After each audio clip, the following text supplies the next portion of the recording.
वो ईर्ष्या है। जैसे पुस्तक में दीमक लग जाने पर उसे बर्बाद कर देती है, किसी भी वस्तु में दीमक लगने पर उसको समाप्त करके छोड़ती है, ऐसे ही मानव के जीवन में यदि ईर्ष्या रूपी दीमक लग जाए तो उसकी मानवता खत्म करके मानती है। बोलो जय श्री कृष्ण।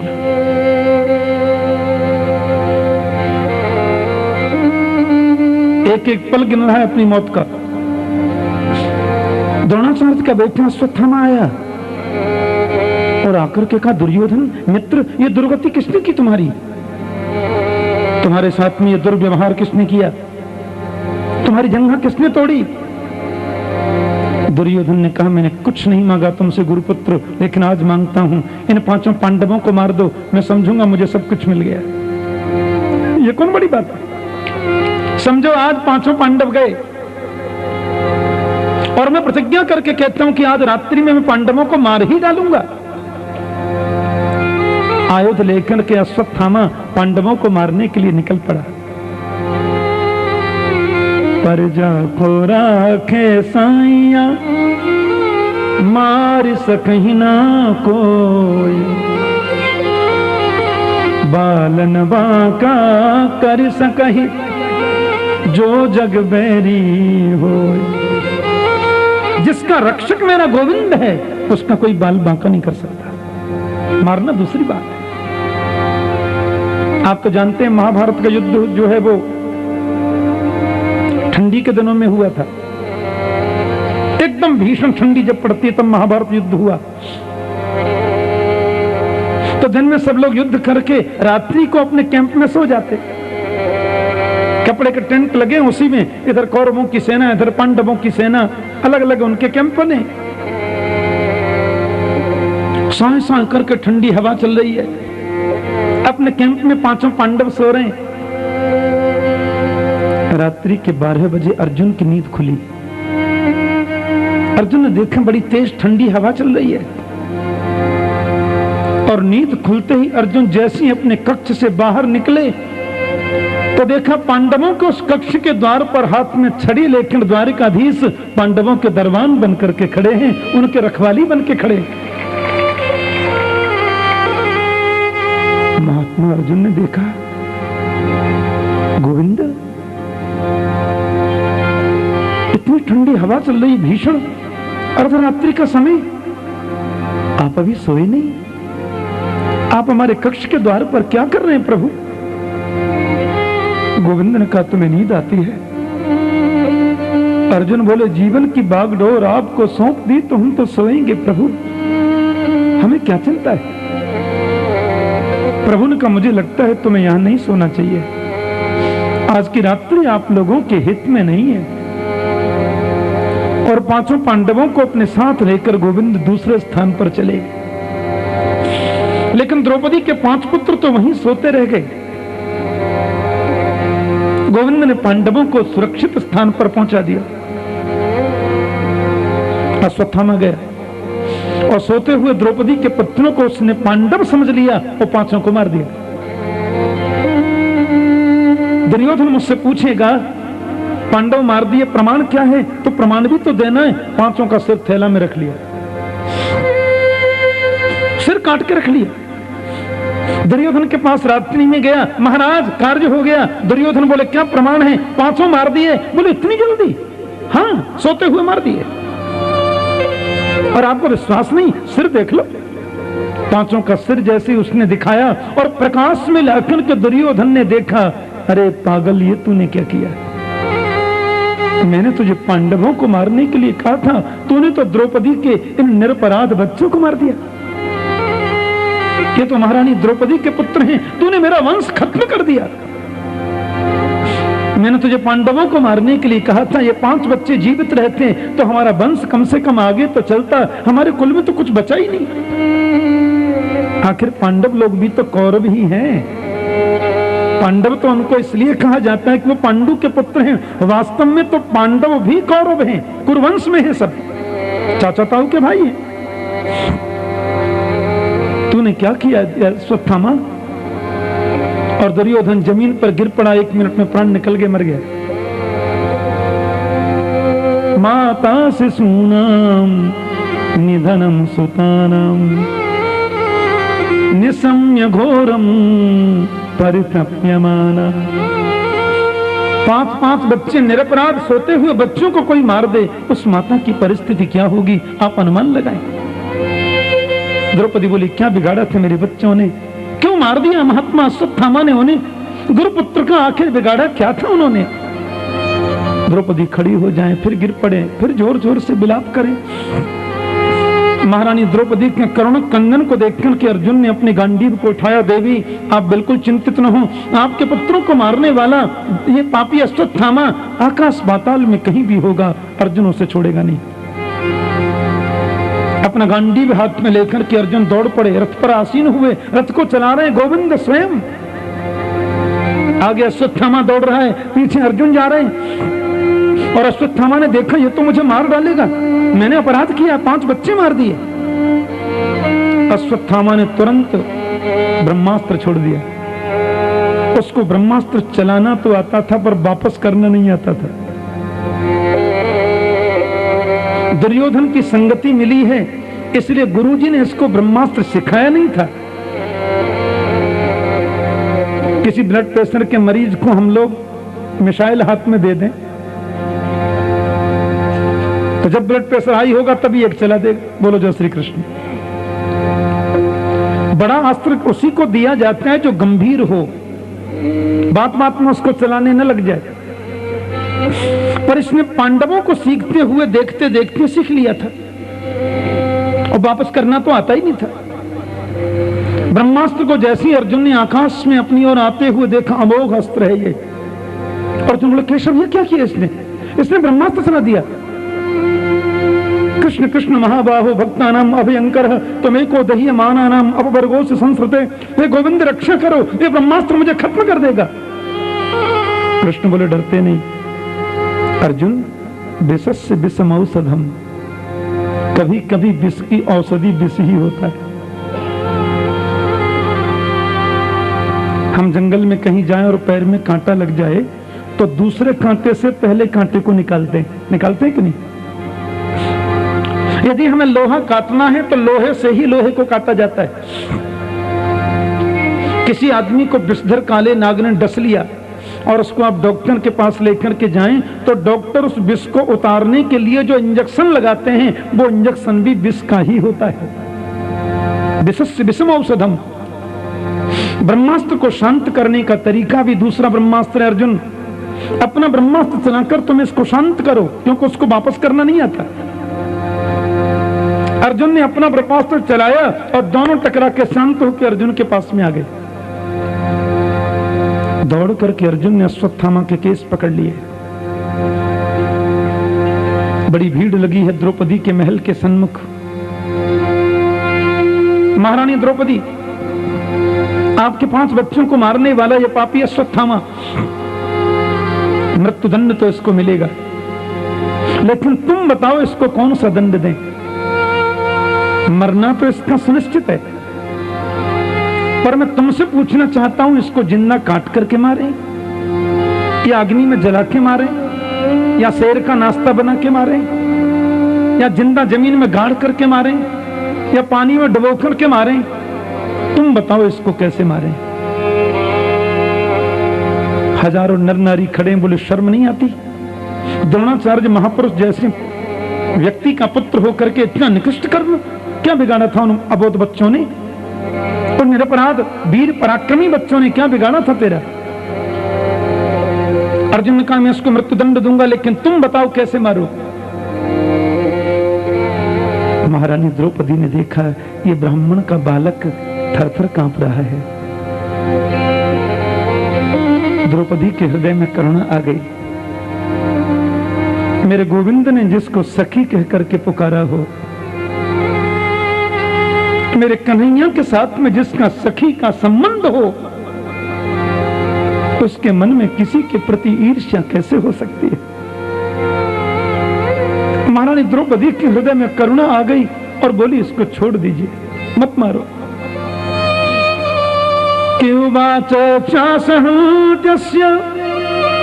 बंधनानैनं सती मुच्यता मुच्यता में स ब्राह्मणो नितरां गुरु। इसको छोड़ दीजिए, ये ब्राह्मण है। ब्राह्मण तो आपके गुरु होते हैं महाराज। आपने इन्हीं के पिताजी से समस्त शस्त्र विद्या को सीखा है। मैं निवेदन करती हूं अश्वत्थामा को छोड़ दीजिए। अर्जुन ने कहा क्या कहती हो देवी तुम? अरे इस पापी को छोड़ने का मतलब है पाप को बढ़ावा देना। आज हमने इसको छोड़ दिया तो कल किसी और के बच्चे मारेगा, परसों किसी और के बच्चों को मारेगा। इसका तो मन बढ़ जाएगा ना देवी। महारानी द्रौपदी बोली आपको ऐसा लगता है तो इसको जरूर मारो, लेकिन मेरी एक शर्त है। अर्जुन बोले क्या? इसको मारने के बाद यदि मेरे 5 बच्चे मुझे जीवित मिल सकते हो तो इसको जरूर मार दो, पर इसको मारने के बाद भी मेरे बच्चे तो जीवित नहीं मिलेंगे। जिनको इसने मार दिया वो अब जीवित तो नहीं हो सकते। पर ब्राह्मण को मारकर आप ब्रह्म हत्या क्यों लेना चाहते हैं? छोड़ दीजिए। और द्रौपदी बोली मैं एक मां हूं, एक माता ही दूसरी मां के हृदय की वेदना को समझ सकती है। आज मेरे 5 बच्चे मारे गए तो मैं कुररी की भांति विलाप करती हूं। ये तो अपनी मां का इकलौता बेटा है। महारानी कृपी, महारानी गौतमी जिनका इकलौता पुत्र है, ये आपके गुरु का पुत्र है। यदि आप इसको मार देंगे तो क्या मेरी ही भांति महारानी गौतमी रोएंगी नहीं, कृपी रोएंगी नहीं? इसलिए आप इनको छोड़ दीजिए। और मैं नहीं चाहती कि जो कष्ट मेरे जीवन में आया वो किसी और माता के जीवन में भी आए। क्यों? इसलिए मेरा निवेदन है छोड़ दें। अर्जुन ने कहा नहीं, नीति में ऐसा नहीं चलता। यहां तो नियम है सदैव साठ्यम समाचरेत, जिसने जो किया है उसको दंड मिलना चाहिए। भाई युधिष्ठिर जी आप बताएं मारना चाहिए कि नहीं? युधिष्ठिर जी बोले देख लो भैया, धर्म ग्रंथों में जैसे लिखा हो वैसा ही करना, कहीं कुछ गड़बड़ न हो जाए। हाँ ब्राह्मण बेटा तो है ही, गुरु पुत्र तो है ही, क्योंकि वो ठहरे धर्मराज, बात बात में धर्म की दुआई। भीमसेन से पूछा मजले भैया आप क्या कहते हैं, इसको मारा जाना चाहिए कि नहीं? भीमसेन ने कहा तुमने यदि छोड़ दिया तो मैं मार डालूंगा। ऐसे पापी को मारने से बिल्कुल पाप नहीं लगता, तुम तो मार ही डालो। नकुल सहदेव से पूछा तुम्हारी राय क्या है? बोले मजले भैया ठीक कहते हैं, हम भी राजी हैं इसी में, मारो। युधिष्ठिर कहते हैं देख लो जैसा। द्रौपदी बोली मत मारो। मेरा कन्हैया भी उधर ही खड़ा था। गोविंद बोले हमसे कोई पूछ ही नहीं रहा तो हम काय को बोले, पूछेगा तो बोलेंगे।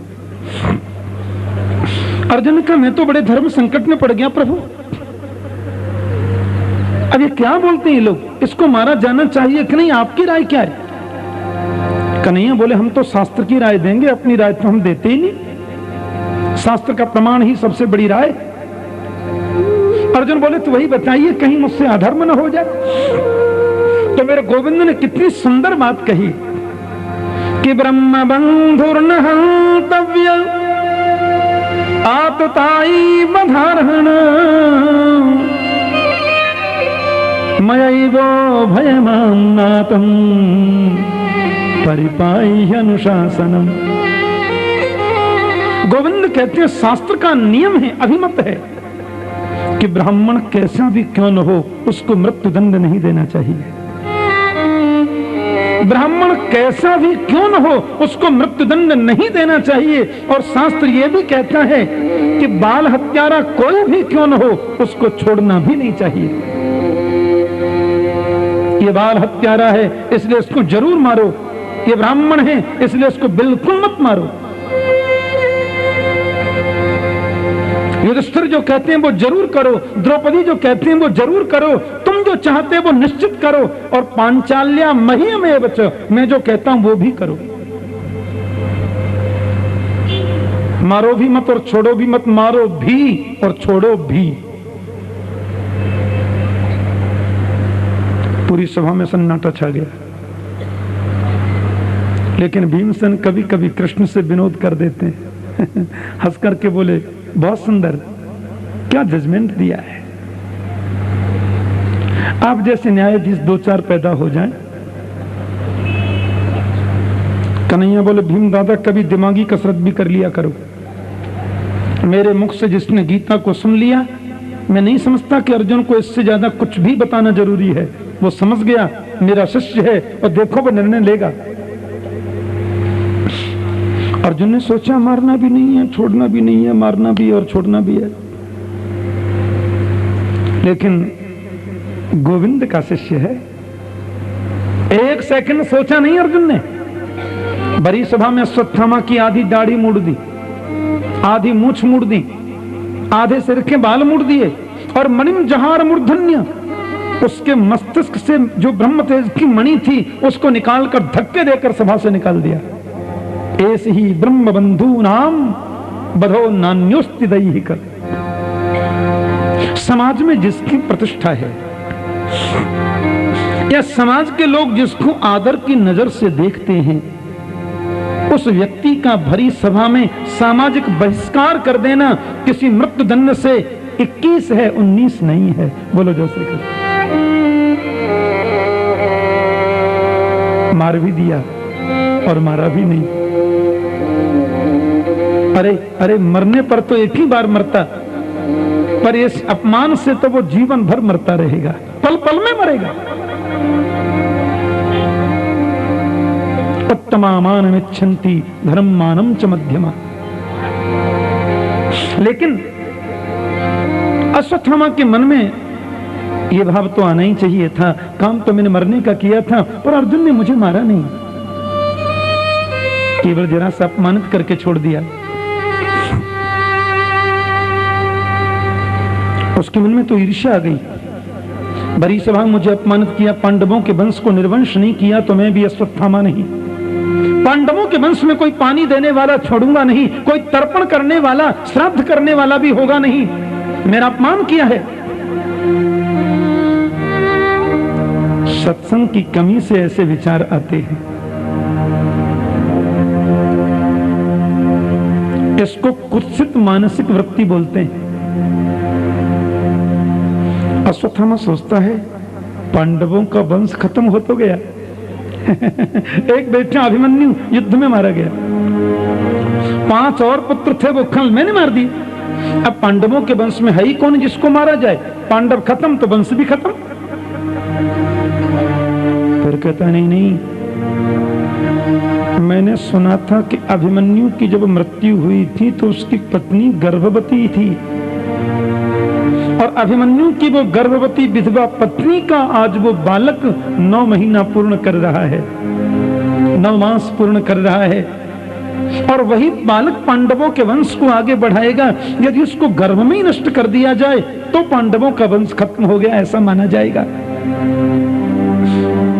और अभिमन्यु की विधवा पत्नी के गर्भ में जो शिशु है वही तो राजा परीक्षित हैं, वही तो भागवत के मुख्य यजमान महात्मा परीक्षित हैं। अपने आश्रम में बैठे बैठे अश्वत्थामा ने अभिमन्यु की पत्नी उत्तरा के गर्भस्थ शिशु के विनाश के लिए ब्रह्मास्त्र चला दिया। और जैसे वो ब्रह्मास्त्र आकाश मार्ग से बड़ी द्रुत गति से आ रहा है, महारानी उत्तरा रोती रोती गोविंद के चरणों में गिर पड़ी। पाहि पाहि महायोगिन देव देव जगतपते नान्यम तथुभयम पश्ये यत्र मृत्यु परस्परम। हे गोविंद मेरी रक्षा करो, हे प्रभु मुझे बचाओ। कामम दहतु माम नाथ मामे गर्भो निपात्यताम। ये ब्रह्मास्त्र मुझे आकर भस्म कर दे, इसकी परवाह नहीं है, पर मेरे गर्भस्थ शिशु को बचाओ। ये बालक यदि नहीं बचा तो पांडवों के वंश में कोई श्राद्ध करने वाला भी नहीं बचेगा। और कहते हैं उत्तरा के इस करुण कंदन को देखकर के गोविंद अपने आंसुओं को रोक न सके। निकृष्टता की हद हो गई।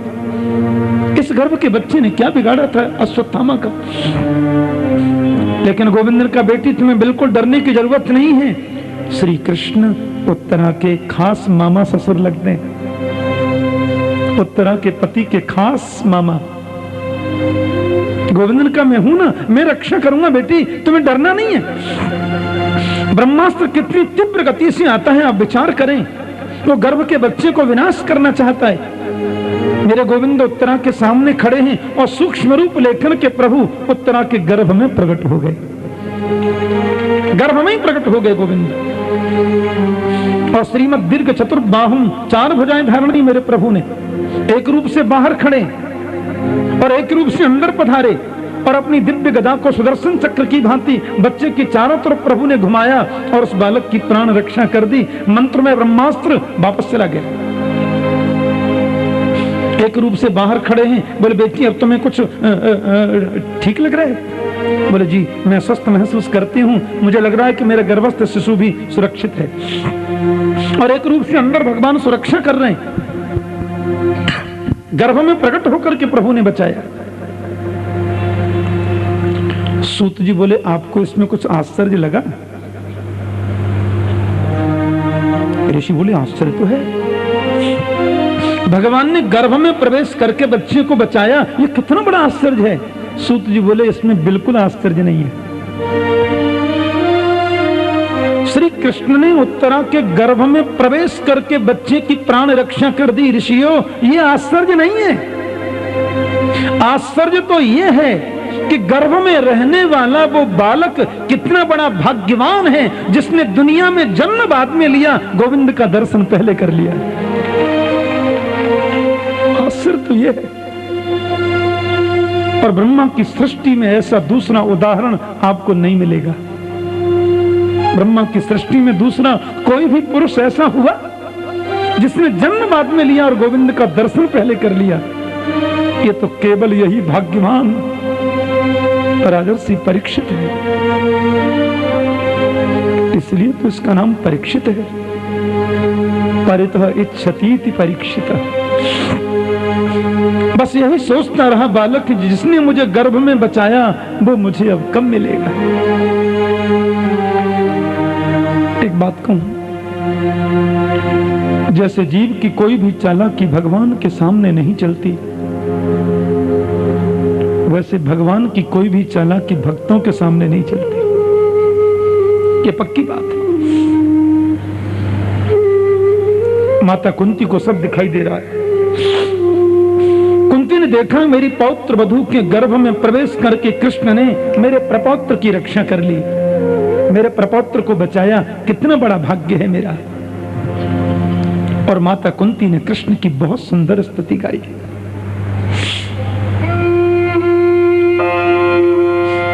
नमस्ये पुरुषं पाद्यम ईश्वरं प्रकृते परम अलक्ष्यं सर्वभूतानां अंतर्बहिरवस्थितम्।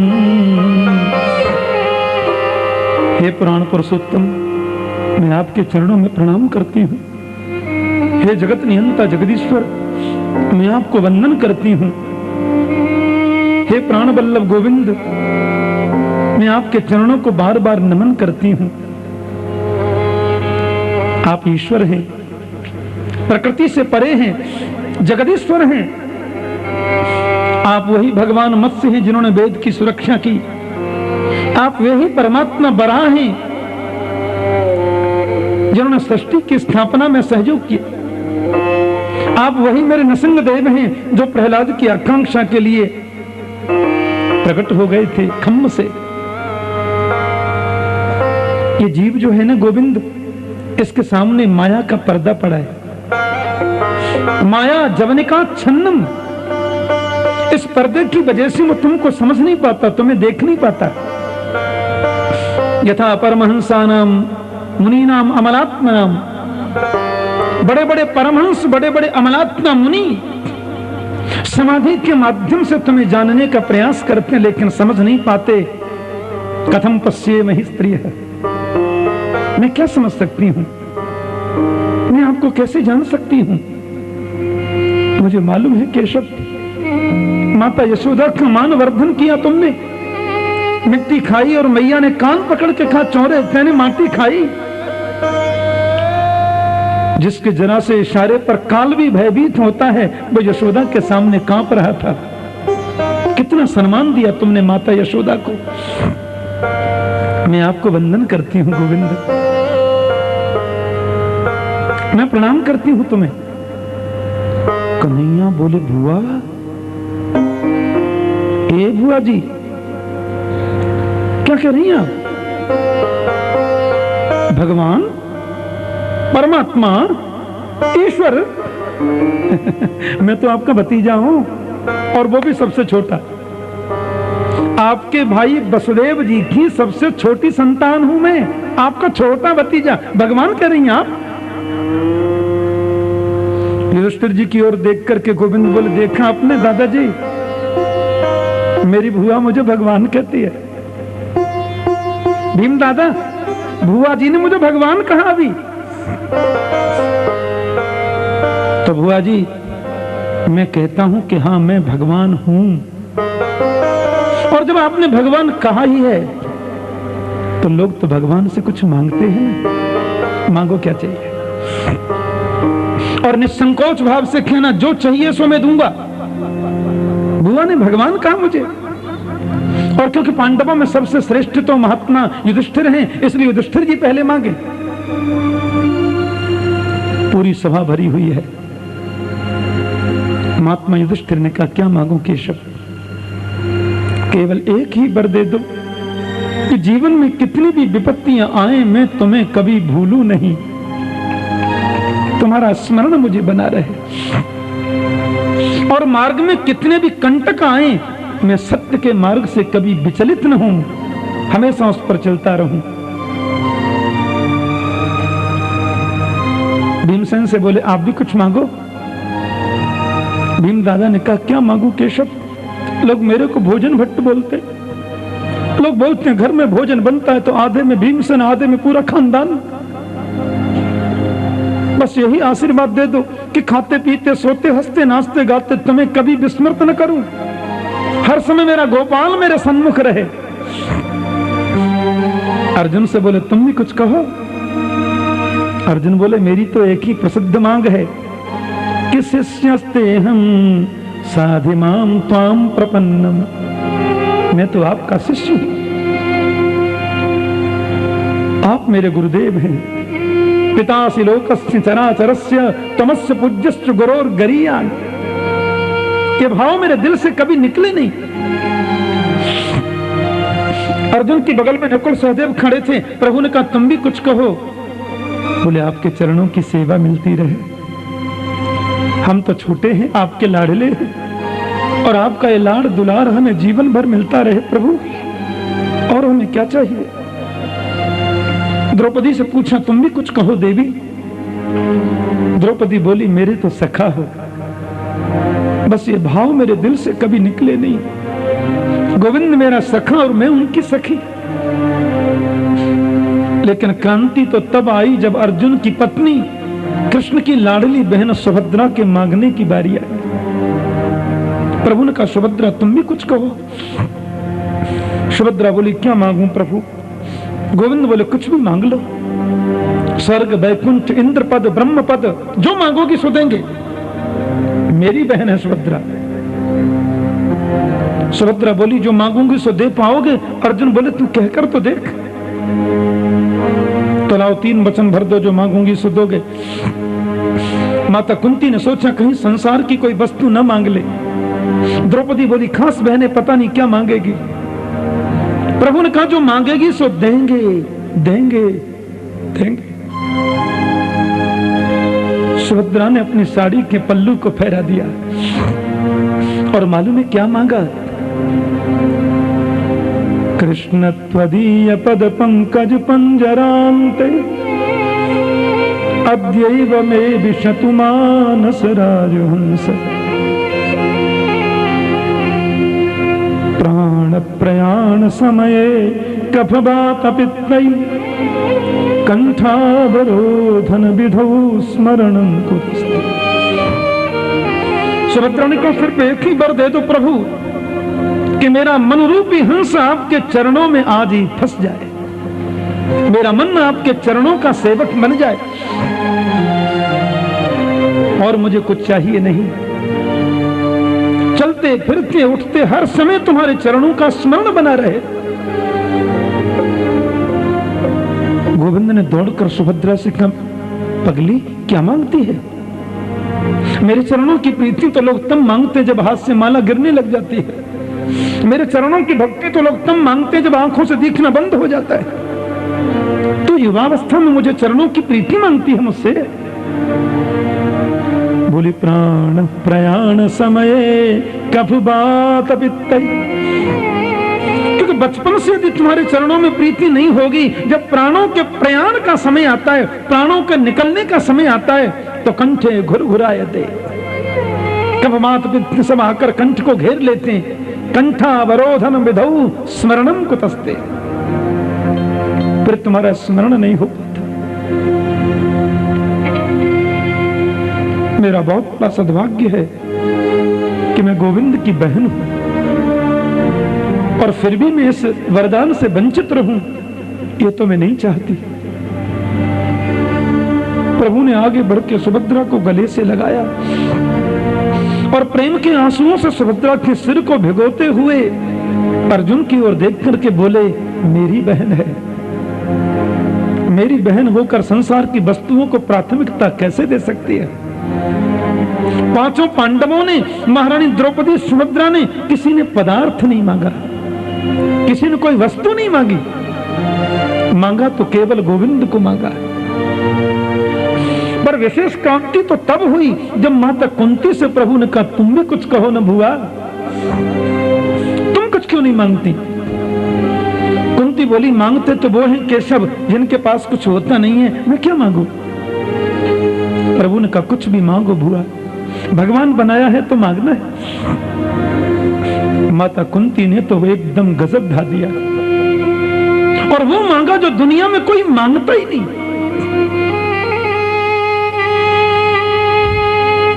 कुंती बोली, मुझे तो सिर्फ एक वस्तु दे दो। विपदः शंतुना सस्वत तत्र तत्र जगद्गुरो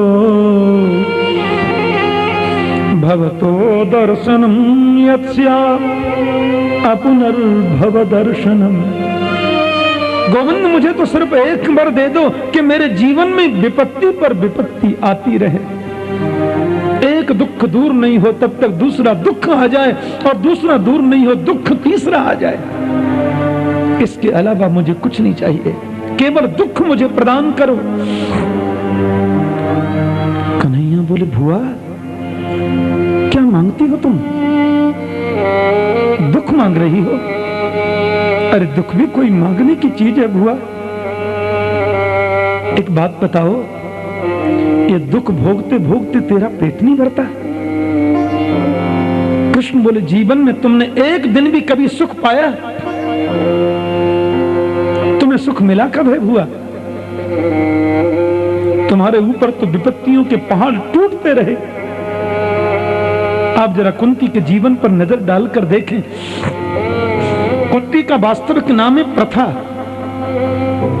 और ये मथुरा के महाराज सूरसेन की बड़ी बेटी है, और बड़ी संतान पिता को बहुत प्यारी होती है। लेकिन सूरसेन के घर जब प्रथा का जन्म हुआ तो सूरसेन के मित्र हैं राजा कुंती भोज। वो आए, बोले बेटी मुझे दे दो, और उसको गोद ले गए, और प्रथा का नाम कुंती भोज ने कुंती रख दिया। बालक ये तो समझता ही है कि जन्म मेरा कहीं हुआ था और पालन किसी और घर में हो रहा है। बचपन कुंती का सुख से नहीं बीता। महारानी कुंती बड़ी हुई, उनकी शादी हो गई, और शादी हुई तो पति ऐसा मिला जो जन्म से ही पीलिया का मरीज।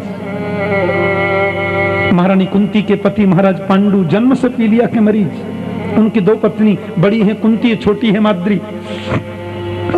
बचपन सुख से बीता नहीं, और पति भी मिला तो पीलिया का मरीज, और उस पति का भी कोई सुख नहीं, क्योंकि पति को सांप लगा है कि कभी भी सहवास की कामना से अपनी पत्नी के पास में तुम जाओगे तो तुम्हारी मौत हो जाएगी।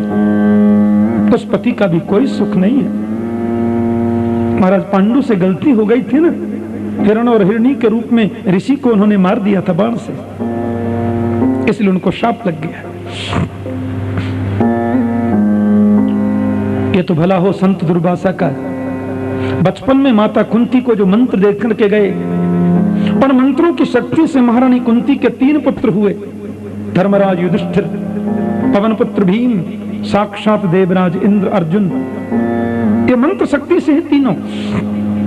और दुर्वासा के द्वारा दिए गई मंत्र शक्ति से ही कुंती ने माद्री के भी 2 पुत्रों को प्रकट किया, नकुल और सहदेव, जो अश्विनी कुमारों के अंश हैं। यानी पति भी मिला तो पी लिया का मरीज, उस पति का भी कोई सुख नहीं, और भर जवानी में उस पति की मौत हो गई। विपत्ति पर विपत्ति आई कुंती के जीवन में। और माद्री ने सोचा मेरे पति मेरी वजह से मर गए, क्योंकि वो अपने मन को काबू न कर सके, और माद्री की ओर जब आकृष्ट होकर के गए तो उसको छूते ही मर गए। मेरी वजह से ऐसा हुआ। महारानी माद्री अपने दोनों पुत्र नकुल सहदेव को कुंती को देके पति के संग सती हो गई। पति भी मिला तो पी लिया का मरीज, उस पति का भी कोई सुख नहीं, और भर जवानी में पति की मौत हो गई।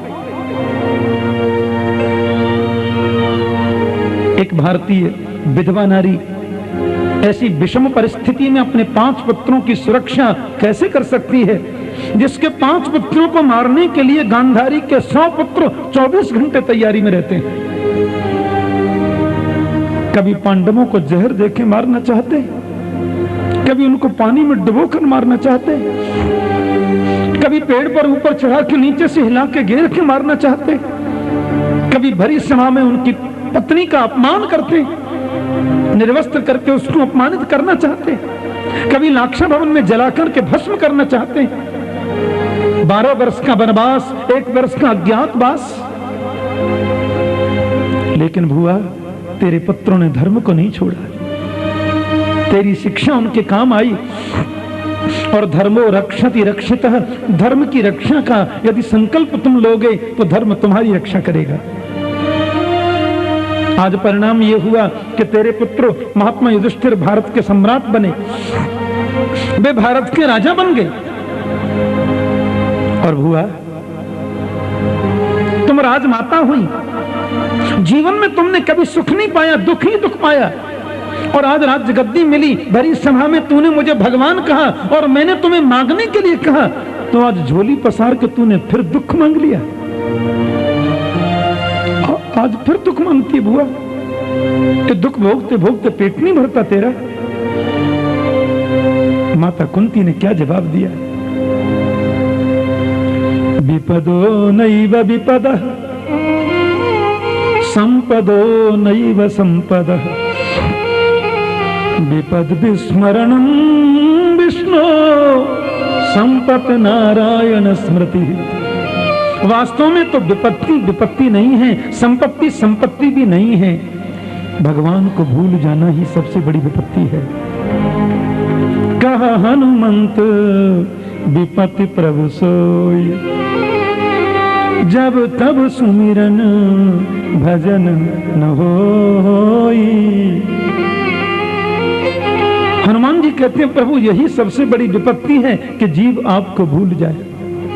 परमात्मा का विस्मरण ही सबसे बड़ी विपत्ति है, और परमात्मा की याद बने रहना ही सबसे बड़ी संपत्ति है। और यदि तुम्हारे दुख में तुम्हारी याद ज्यादा आती है तो वो दुख में क्यों न लूं। कबीर जी फरमाते हैं कि सुख के माथे सिल पर जो हरि हृदय से जाए, बलिहारी वा दुख की जो पल पल नाम जपाए। दुख में तुम्हारी याद आती है, दुख में तुम्हारा स्मरण होता है, और जिस दुख में तुम्हारी याद ज्यादा आए वो सबसे बड़ा सुख है, वो सबसे बड़ा आनंद का स्वरूप है। इसलिए मुझे दुख चाहिए। और माफ करना केशव, आज मेरी आंखों के सामने जो तुम खड़े हो ये मेरे दुख का ही तो फल है। विषाग महाग्ने पुरुषाद दर्शनात् असत सभाया वनवास कृच्छ्रत। क्योंकि जब जब मेरे पुत्र और मेरे जीवन में दुख आया हमने तुम्हें पुकारा, और जब जब तुम्हें पुकारा तब तब तुमने दर्शन दिए।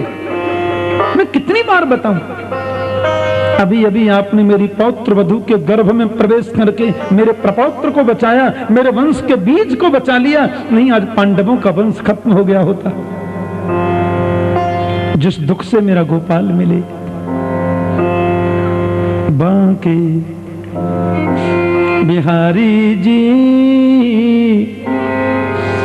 दूर करहु दुख मेरा। बांके बिहारी जी दूर करहु दुख मेरा।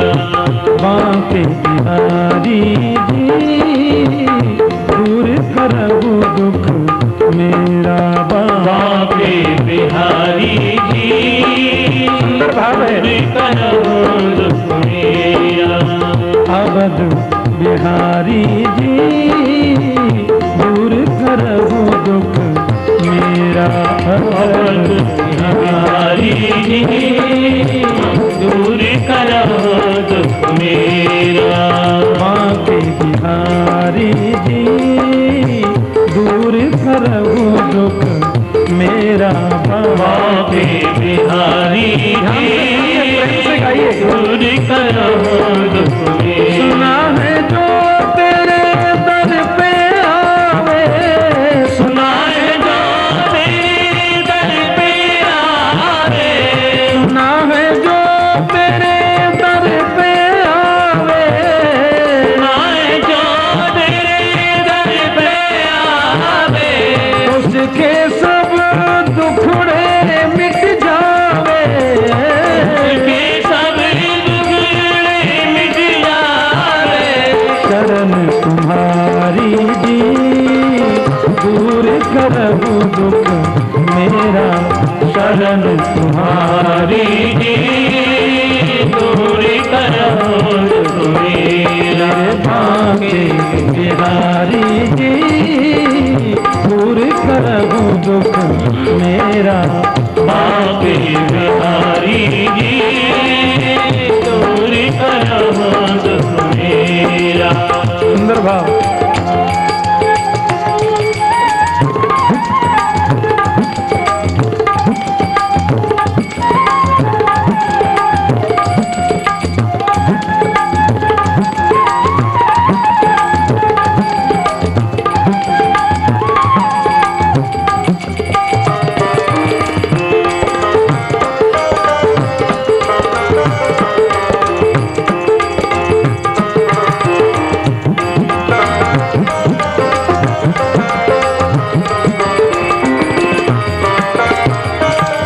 जन्म जन्म का मैं हूँ भटका।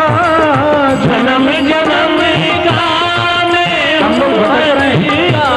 जन्म जन्म का मैं हूँ भटका। जन्म जन्म का मैं हूँ भटका। बेड़ा भंवर में अटका। बेड़ा भंवर में अटका। पार करो बनवारी जी दूर करहु दुख मेरा। आओ बनवारी जी दूर करहु दुख मेरा। मेरे बांके बिहारी जी दूर करहु दुख मेरा। बांके बिहारी जी दूर करहु दुख मेरा। सुंदर भाव है।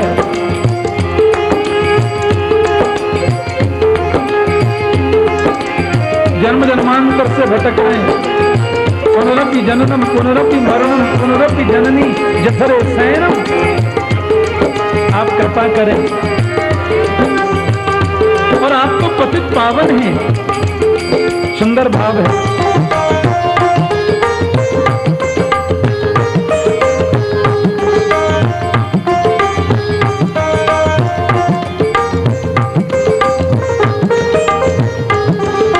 शबरी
घंटे से बोलते हो मेरा दुख दूर करो, पर दुख क्या है ये तो बताओ, तुम्हें तकलीफ क्या है? बोले महाराज मुझे सबसे बड़ा कष्ट ये है कि मैं तुमको भूल गया हूँ। सबसे बड़ा दुख मुझे ये है कि मैंने तुमको विस्मरण कर दिया है। अब कृपा करके मुझे दर्शन दे दो, क्यों इससे बड़ा दुख तो कोई हो नहीं सकता।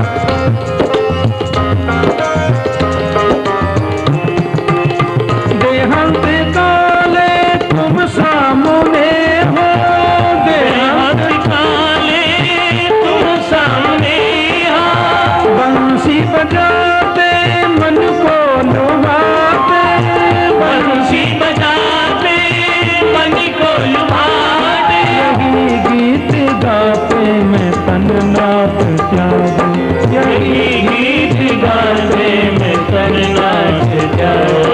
और गोविंद दामोदर माधवेती, गोविंद दामोदर माधवेती। प्रभु आप दर्शन दे दो मुझे अंतिम क्षणों में आके, और कुछ भी चाहिए नहीं।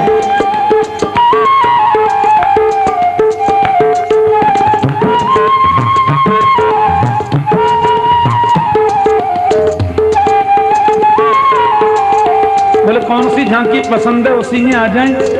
लड्डू गोपाल के रूप में आए, गिरवरधारी के रूप में आए, कैसे आए, किस रूप में आए? हरि बोल। मोर मुकुट पीतांबर धारी, मोर मुकुट पीतांबर धारी, मोर मुकुट पीतांबर धारी, मोर मुकुट पीतांबर धारी, संग में हो श्री राधिका प्यारी, संग में हो श्री राधिका प्यारी, संग में हो प्रसभान दुलारी, संग में हो प्रसभान दुलारी। गिरवर धारी जी दूर करबो दुख मेरा, गिरवरधारी जी दूर करो दुख मेरा। ये तो बात बिहारी जी दूर करबो दुख मेरा, बाबे बिहारी जी दूर करो दुख मेरा। दूर करबो दुख मेरा, मेरे श्याम दूर करो दुख मेरा मेरे श्याम, दूर करबो दुख मेरा, मेरे श्याम दूर करो दुख मेरा मेरे श्याम। गिरवरधारी जी दूर करबो दुख मेरा, गिरवरधारी जी दूर करो दुख मेरा। गोविंद गोविंद गोपाल, भजे गोविंद गोविंद गोपाल, भज गोविंद गोविंद गोपाल, भज गोविंद गोविंद गोपाल। मेरा मुरली मनोहर नंदलाला, मेरा मुरली मनोहर नंदलाला, मेरा मुरली मनोहर नंदलाला, मेरा मुरली मनोहर नंदलाला। भज गोविंद गोविंद गोपाल, भज गोविंद गोविंद गोपाल, भज गोविंद गोविंद गोपाल, भज गोविंद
लाला, प्रभु मदन गोपाला नंद लाला, मदन गोपाला नंद लाला, ये तो जग प्रतिपाला नंद लाला, ये तो जग प्रतिपाला नंद लाला, ये तो जग प्रतिपाला नंद लाला, ये तो जग प्रतिपाला नंद लाला।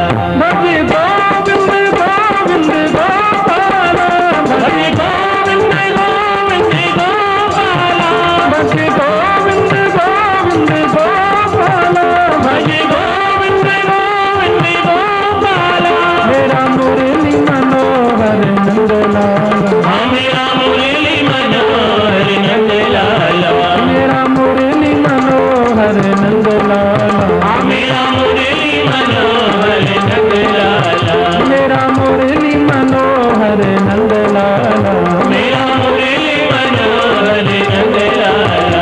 भज गोविंद गोविंद गोपाला, भज गोविंद गोविंद गोपाला, भज गोविंद गोविंद गोपाला, भज गोविंद गोविंद गोपाला, भज गोविंद गोविंद गोपाला, भज गोविंद गोविंद गोपाला, भज गोविंद गोविंद गोपाला, भज गोविंद गोविंद गोपाला। श्री राधिका वल्लभ नंद लाला, श्री राधिका वल्लभ नंद लाला, गोपी जन वल्लभ नंद लाला, गोपी जन वल्लभ नंद लाला, गोपी जन वल्लभ नंद लाला, गोपी जन वल्लभ नंद लाला, मेरा मुरली मनोहर नंद लाला, मुरली मनोहर नंद लाला, प्रभु मुरली मनोहर नंद लाला, मुरली मनोहर नंद लाला, मेरा मुरली मनोहर नंद लाला, मेरा मुरली मनोहर नंद लाला, ये तो देवकी नंदन नंद लाला, देवकी नंदन नंद लाला, गोपी जन वल्लभ नंद लाला, गोपी जन वल्लभ नंद लाला, गोपी जन वल्लभ नंद लाला, गोपी जन वल्लभ नंद लाला। भज गोविंद गोविंद गोपाला, भज गोविंद गोविंद गोपाला, भज गोविंद गोविंद गोपाला, भज गोविंद गोविंद गोपाला, मेरा मुरली मनोहर नंद लाला, मेरा मुरली मनोहर नंद लाला, मेरा मुरली मनोहर नंद लाला, मेरा मुरली मनोहर नंद लाला, भज गोविंद गोविंद गोपाला, भज गोविंद गोविंद गोपाला, गोपाला, गोपाला,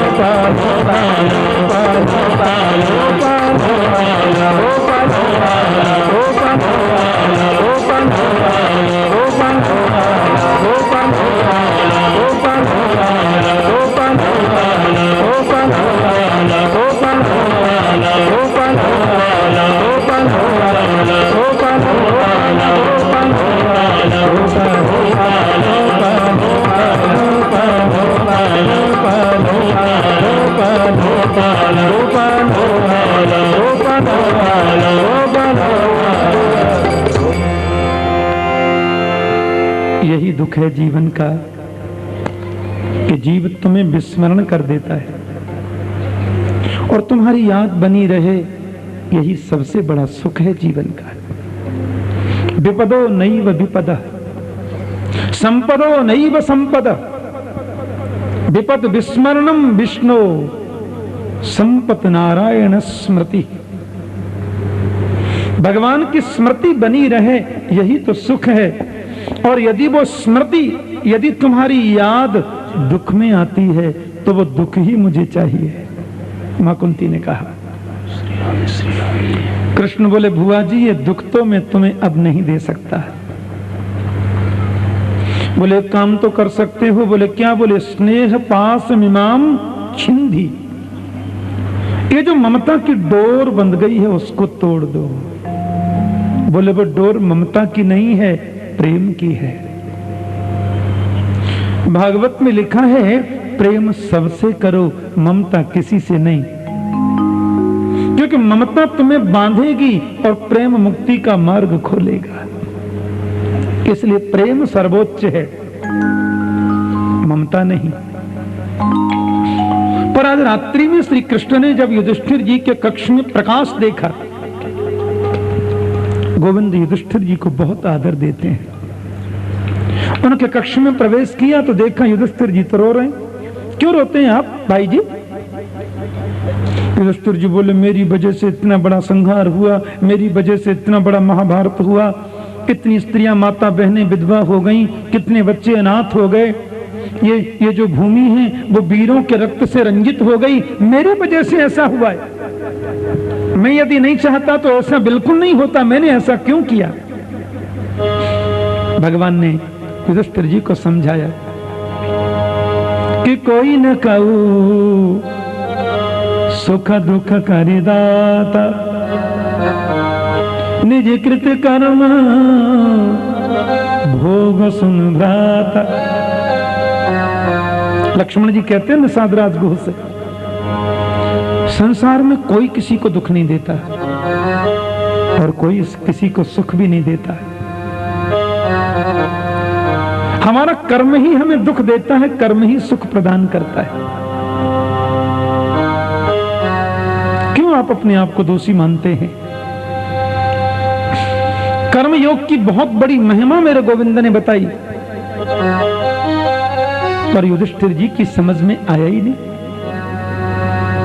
और ध्यान देना, जो उपदेश श्री कृष्ण ने गीता में अर्जुन को दिया, बिल्कुल वही उपदेश महात्मा युधिष्ठिर को दिया, पर वहां अर्जुन की समझ में आ गया, यहां युधिष्ठिर की समझ में नहीं आया। इसका मूल कारण क्या है? बताने वाले के प्रति जब तक आदर का भाव नहीं होगा, तब तक उसकी कही हुई बातें तुम्हारे जीवन पे असर नहीं कर सकती। ये बहुत जरूरी है।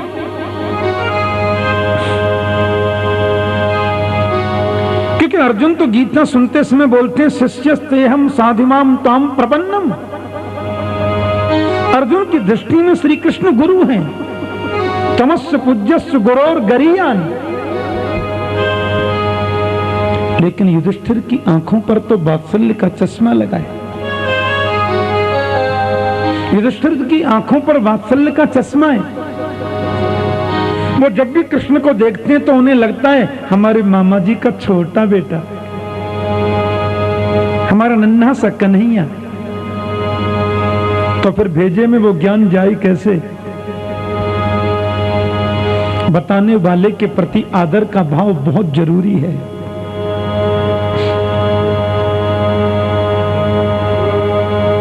भगवान ने देखा कि मैं कुछ भी कह रहा हूं, यहां तो सब ऊपर होकर ही जा रहा है, ये कुछ भी ग्रहण कर नहीं रहे।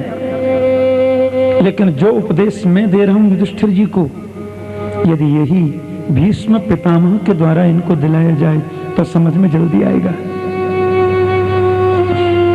इसलिए प्रभु ने आज पांडवों से कहा, भीष्म जी का दर्शन करने चले।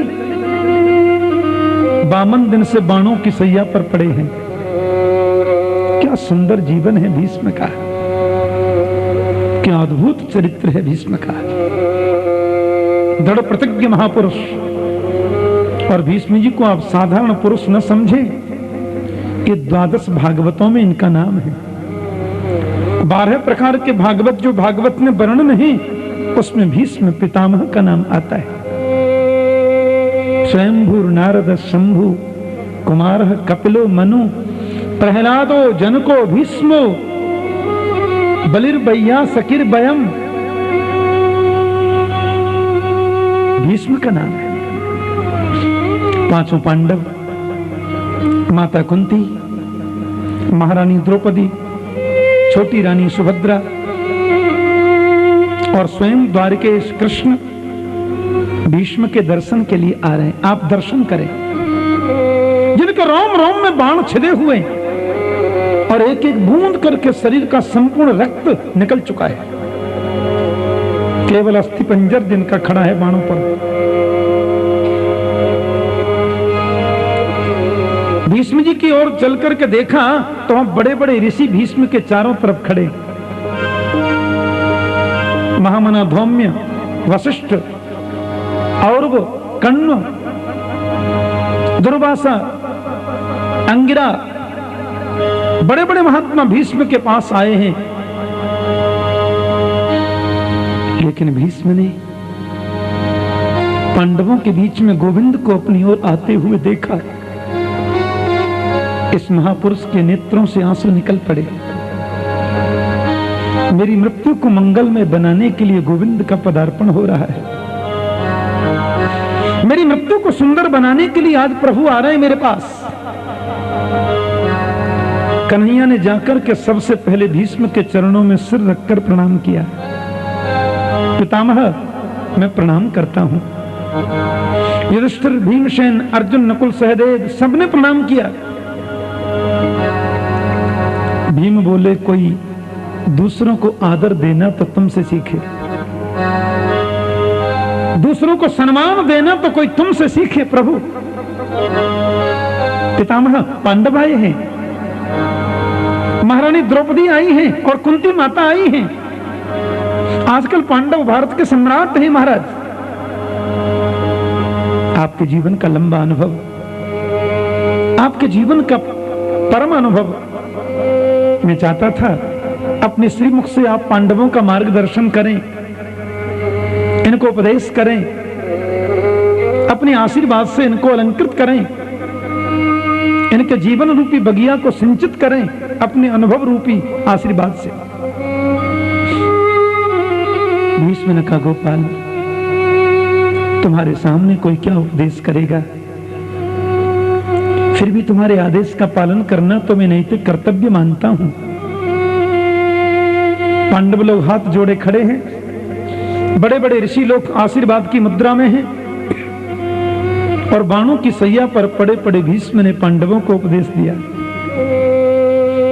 कि राज धर्मान दान धर्मान राज धर्मान मोक्ष धर्मान विभागसः स्त्री धर्मान भगवत धर्मान समासभ्यास योगतः। भीष्म ने पांडवों से कहा, बेटा तुम लोग गृहस्थ हो, बहुत ध्यान से सुनना, ये परम भागवत भीष्म कह रहे हैं, तुम गृहस्थ हो बेटा, और गृहस्थ के लिए सबसे बड़ा धर्म होता है आलस्य को छोड़ना। जीवन में कभी आलस को मत आने दो। नैरालस्य पूर्ण जीवन ही गृहस्थ को उसके गंतव्य पर ले जाता है। जीवन में प्रगति करनी है तो कभी आलसी नहीं होना चाहिए। समय से सोना, समय से जगना, हर कार्य समय से करो। जो आदमी समय की कद्र नहीं करता, समय उसकी कभी कद्र नहीं करता फिर, और समय जब निकल जाता है तो फिर आता नहीं है। इसलिए कर्म करो। गृहस्थ के लिए दूसरा धर्म होता है बेटा, गृहस्थ को कभी भाग्य पर विश्वास नहीं करना चाहिए। जो भाग्य पर विश्वास करता है गृहस्थ, वो जीवन में कभी प्रगति नहीं कर सकता, उन्नतिशील नहीं हो सकता। हमारे भाग्य में होगा तो मिलेगा, भाग्य में होगा तो मिलेगा, तो पड़े रहो। आप जब 6 बजे कथा सुन के जाना तो घर में कमरे में डबल बेड पे जाके सो जाना, अंदर से ताला लगा के खिड़की से चाबी बाहर फेंक देना, और चदरिया ओढ़कर सोते हुए कहना, मेरे भाग्य में होगा तो भोजन यहीं ले आएंगे भगवान जी। भूख के मारे प्राण भले ही निकल जाए पर भगवान भोजन कभी नहीं लाएंगे। और सुनो, ला भी रहे होंगे तो दरवाजे से वापस चले जाएंगे। मैंने इसको शरीर दिया है, हाथ दिए हैं, पैर दिया है, बुद्धि दी है, शक्ति दी है, ये कर्म करता नहीं मेरे ऊपर पड़ा है कि दैव दैव आलसी पुकारा। भाग्य में होगा तो मिलेगा, ये कहने वाले आलसी होते हैं। भाग्य पर कभी विश्वास गृहस्थ को नहीं करना। अजगर करे न चाकरी, पंछी करे न काम, और दास मलूका यूं कहें सबके दाता राम। ये दोहा तो सन्यासियों के लिए है, गृहस्थों के लिए नहीं है। ये महात्माओं के लिए है। गृहस्थों के लिए क्या है? उद्योगिनम पुरुष सिंहमुपैति लक्ष्मी दैवेन देयमिति का पुरुषा वदन्ति कि दैवं निहत्य कुरु पौरुषमात्मशक्त्या यत्ने कृते यदि निषिध्यति कोत्र दोषः। उद्योगशील व्यक्ति ही जीवन में प्रगति पाता है। दैवेन देय इति का पुरुषा वदन्ति, भाग्य में होगा तो मिलेगा, ये तो कायर पुरुषों का वचन है। इसलिए दैवम निहत्य कुरु पौरुषमात्मशक्त्या, भाग्य को छोड़ो और आत्मशक्ति से कर्म करो। कर्म करने पर भी तुम्हें फल यदि नहीं मिला तो 1% तुम ये कह सकते हो कि कर्म ढंग से नहीं हुआ होगा तो फल नहीं मिला। लेकिन कर्म से विरत कभी मत बनो, कर्म करो। गीता में कृष्ण ने बड़ी सुंदर बात कही है मेरे गोविंद ने कि तस्मात् सर्वेषु कालेषु माम अनुस्मर युध्य च, सर्वेषु कालेषु माम अनुस्मर युध्य च। तुम कर्म भी करो और मेरा स्मरण भी करो। हम केवल कर्म करेंगे, भगवान का स्मरण नहीं करेंगे तो कर्म सफल नहीं होगा। और हम दिन भर भगवान की माला ही जपते रहें, कर्म नहीं करें तो भी कर्म सफल नहीं होगा। इसलिए माम अनुस्मर युध्य च, कर्म भी करो और मेरा स्मरण भी करो, स्मरण भी करो और कर्म भी करो। दिन भर शिव जी पे लोटा लुढ़काते रहो, कभी कर्म सफल नहीं होगा। दिन भर घंटरिया हिला के आरती करते रहो, कर्म कभी सफल नहीं होगा। कर्म तभी सफल होगा जब प्रभु की आरती भी करो, प्रभु की पूजा भी करो और कर्म भी निष्ठा से करो, तो तुम्हें सफलता मिलेगी। माम अनुस्मर युध्य च। एक और बात, भीष्म कहते हैं गृहस्थ के लिए तीसरा धर्म है बेटा, ज्यादा से ज्यादा धन कमाना। खूब धन कमाओ। हाँ, भागवत में ये नहीं लिखा कि तुम घर द्वार छोड़ के वन में चले जाओ। खूब धन कमाओ और जितना धन कमाते हो उसका 10वां भाग दान के लिए निकालो। बोलो जय श्री कृष्ण। 1 रुपया कमाया, 10 पैसे अलग रख दो। 10 रुपए कमाए, 1 रुपया अलग रख दो। 99% भागवत कथा हम मारवाड़ी समाज में करते हैं, 1% में और लोग आते हैं। और दुनिया में ऐसा एक भी देश नहीं है जहां हमारे मारवाड़ी परिवार के सदस्य न रहते हों। अरब कंट्री में भी रहते हैं। हाँ, एक मुस्लिम कंट्री है मलेशिया, मैंने वहां कथा करी। जिन्होंने आयोजन रखा वो मारवाड़ी है, बड़ा सुंदर व्यापार करते हैं वहां, 10 को खिला के खाते हैं। तो मैंने देखा है कई अच्छे समृद्ध मारवाड़ी परिवारों में उनका धर्मादय का खाता एक अलग ही रहता है और कुछ अंश उसमें